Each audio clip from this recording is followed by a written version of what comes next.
नमस्कार, बहुत स्वागत है आपका। सुबह के 6 बज रहे हैं, आप देख रहे हैं न्यूज नेशन में हूं आपके साथ ज्योति तनेजा भसीन। और इस बुलेटिन की शुरुआत इस वक्त की बड़ी खबर के साथ कर रहे हैं जो हाथरस कांड से जुड़ी हुई आज बड़ी खबर है। हाथरस कांड पर एसआईटी ने अपनी जांच पूरी कर ली है।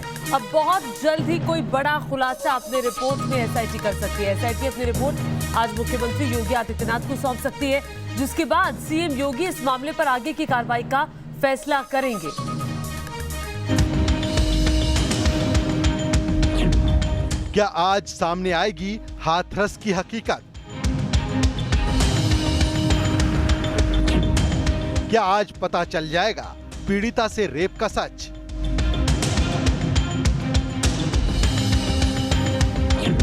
आखिर क्या है हाथरस में हैवानियत के दावों की सच्चाई?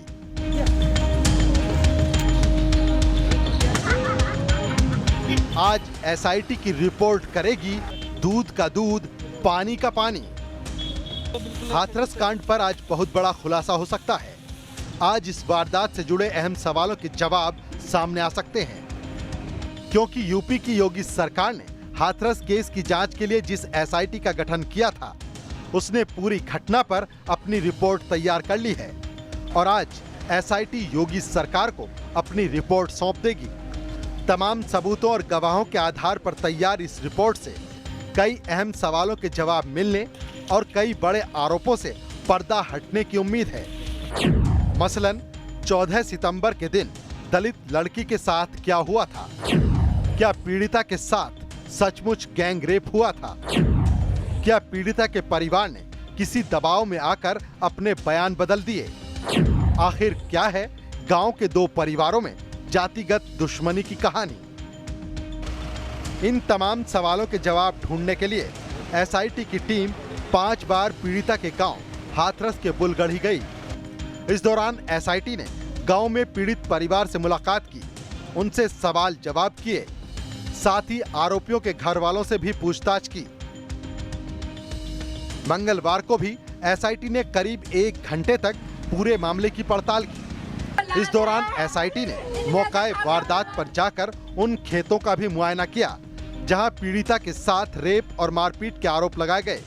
इतना ही नहीं, एसआईटी के अधिकारी उस जगह भी पहुंचे जहां मृतका के शव को रात के अंधेरे में चुपचाप जला दिया गया और उस पर बवाल भी हुआ। अगर हाथरस की बात की जाए, पीड़िता के परिवार की बात की जाए, तो उनका कहना है कि बस वो न्याय चाहते हैं और सुप्रीम कोर्ट के जज की निगरानी में इस पूरे मामले में सीबीआई जांच हो, ऐसा वो चाहते हैं। हालांकि एसआईटी 5वीं बार आज पीड़िता के गांव पहुंची है और इसके अलावा छानबीन में जो न्यायिक टीम है वो भी आज गाँव पहुँची है, वो भी वहाँ पर उनसे बातचीत करेगी, उनसे मुलाकात करेगी। अब देखना होगा कि एसआईटी की टीम आज यूपी सरकार को क्या रिपोर्ट सौंपेगी और सीएम योगी इस रिपोर्ट के आधार पर आगे क्या कार्रवाई करते हैं। Team news nation. और देखिए, सबसे बड़ा सवाल ये है कि एसआईटी की रिपोर्ट में क्या है ऐसा। हाथरस कांड की जांच में नया खुलासा होने का दावा किया जा रहा है। उत्तर प्रदेश पुलिस की पड़ताल की माने तो पीड़ित परिवार और मुख्य आरोपी संदीप फोन के जरिए आपस में संपर्क में थे, बातचीत करते थे और पीड़ित परिवार और संदीप के बीच फोन पर बातचीत का ये जो सिलसिला है, ये पिछले साल अक्टूबर में शुरू हुआ था। यूपी पुलिस के इस दावे के बाद अब हाथरस मामले में कई तरह के सवाल उठ रहे हैं।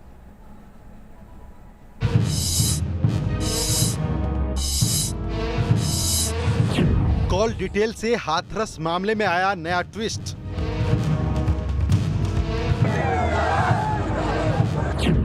यूपी पुलिस की पड़ताल, पीड़ित परिवार पर उठे सवाल।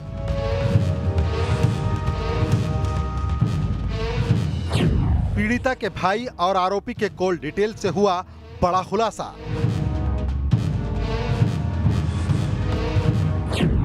पीड़ित परिवार के भाई और आरोपी के बीच थी गहरी जान पहचान।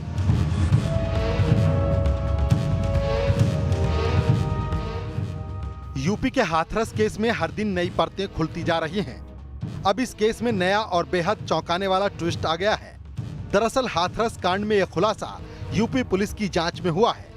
सूत्रों के मुताबिक पुलिस ने आरोपी और पीड़ित परिवार के कॉल रिकॉर्ड को खंगाला तो पाया कि पीड़ित परिवार और हाथरस केस के मुख्य आरोपी संदीप फोन के जरिए आपस में संपर्क में थे। दोनों के बीच फोन पर लंबी बातचीत की बात सामने आ रही है। बड़ी बात तो ये है कि दोनों के बीच कई घंटों तक बातचीत होती थी।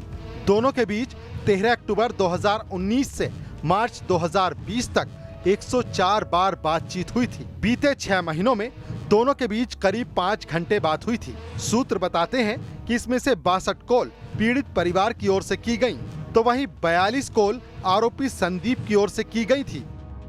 सूत्र बताते हैं कि आरोपी संदीप और पीड़िता के परिवार के बीच जिस नंबर पर बातचीत होती थी, वो नंबर पीड़िता के बड़े भाई के नाम पर रजिस्टर्ड है। जाहिर है, कॉल डिटेल से हुए इस खुलासे के बाद हाथरस केस में पीड़ित परिवार पर अब कई सवाल खड़े हो रहे हैं। सवाल उठ रहे हैं कि क्या पीड़ित परिवार सच को छिपाने की कोशिश कर रहा है? अगर ऐसा नहीं है तो फिर पीड़ित परिवार क्यों सीबीआई जांच से भाग रहा है? आखिर क्यों पीड़ित परिवार नार्को टेस्ट नहीं कराना चाहता है? इधर स्पेशल इन्वेस्टिगेशन टीम की जांच भी अंतिम दौर में है और एसआईटी अपनी रिपोर्ट आज मुख्यमंत्री योगी आदित्यनाथ को सौंप सकती है। यूपी सरकार ने इस मामले में सुप्रीम कोर्ट की निगरानी में सीबीआई जांच की मांग की है। इस बीच मंगलवार को देश की सबसे बड़ी अदालत में एक याचिका पर सुनवाई के दौरान सुप्रीम कोर्ट ने हाथरस की घटना को भयानक बताया और शीर्ष अदालत ने यूपी सरकार से गवाहों की सुरक्षा के लिए राज्य सरकार से हलफनामा मांगा। Team news nation. और देखिए, हाथरस केस में काफी सियासी संग्राम मच चुका है। इस मामले में जामिया से लेकर पीएफआई का कनेक्शन तक सामने आ चुका है। यूपी सरकार साजिश का आरोप लगा रही है और पूरे मामले में फंडिंग की जांच ईडी कर सकती है।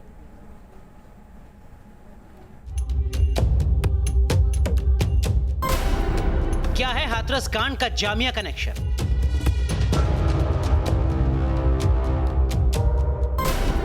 क्या जामिया का छात्र है जातीय हिंसा फैलाने की साजिश का mastermind? People's front of India यानी पीएफआई वही संगठन है जिस पर दिल्ली में दंगा फैलाने के भी आरोप लगे थे। जिस तरह दिल्ली दंगों की आग में जली थी, बताया जा रहा है उसी तरह यूपी को जातीय हिंसा की आग में झोंकने की साजिश हुई थी। हाथरस कांड के बाद जातीय हिंसा फैलाने की कोशिश के आरोप में 4 लोगों को गिरफ्तार किया गया है। इनकी गिरफ्तारी मथुरा के पास एक टोल प्लाजा से हुई। इनमें एक जामिया का छात्र भी शामिल है। पुलिस का आरोप है जामिया का छात्र ही साजिश का मास्टरमाइंड है। मसूद अहमद पुत्र शकील अहमद, जो कि हमारे यहाँ जरवल रोड पे कैरा काजी वार्ड नंबर 7 का रहने वाला था, वो लड़का पकड़ा गया है वहाँ पर। और इसमें पीएफआई, सीएफआई, एसडीपीआई, ये सब जो है एक तरह से एक ही सिद्धांतों पे काम करने वाली संस्थाएं हैं। पूरे मामले में सुप्रीम कोर्ट में भी सुनवाई हुई। कोर्ट ने हाथरस के मामले को खौफनाक बताया है। यूपी सरकार ने कोर्ट में फॉरेंसिक रिपोर्ट सौंपी है। बताया जा रहा है कि इसमें रेप के सबूत नहीं मिलने का जिक्र है। कोर्ट में यूपी सरकार की तरफ से हलफनामा भी दाखिल किया गया है। हलफनामे में कहा गया है स्वतंत्र और निष्पक्ष जांच के लिए सीबीआई जांच को आदेश दिए जाएं। सुप्रीम कोर्ट को खुद भी सीबीआई जांच की निगरानी करनी चाहिए। हिंसा भड़कने की आशंका की वजह से रात में अंतिम संस्कार किया गया। हाथरस मामले में सरकार को बदनाम करने की साजिश की गई। मैं इतना ही कहना चाहूँगी कि पॉलिटिकल सिलेक्टिविज्म अगर गांधी खानदान करता है तो उसमें आपको किसी प्रकार से आश्चर्य नहीं करना चाहिए। अगर गांधी खानदान तब चुप बैठता है जब अशोक गहलोत जी ये कहते हैं कि राजस्थान में जिस बिटिया का बलात्कार हुआ वो अपनी मर्जी से लड़कों के साथ गई, तब आपको अचंभा नहीं होना चाहिए। अगर छत्तीसगढ़ में कोई पत्रकार पीटा जाता है सरेआम और गांधी खानदान मौन बैठा रहता है, तब आपको बिल्कुल भी आश्चर्य नहीं होना चाहिए। इस मामले में साजिश से लेकर भ्रामक खबर फैलाने के मामले में 19 केस दर्ज किए गए हैं। ईडी साजिश की फंडिंग की जांच कर सकती है।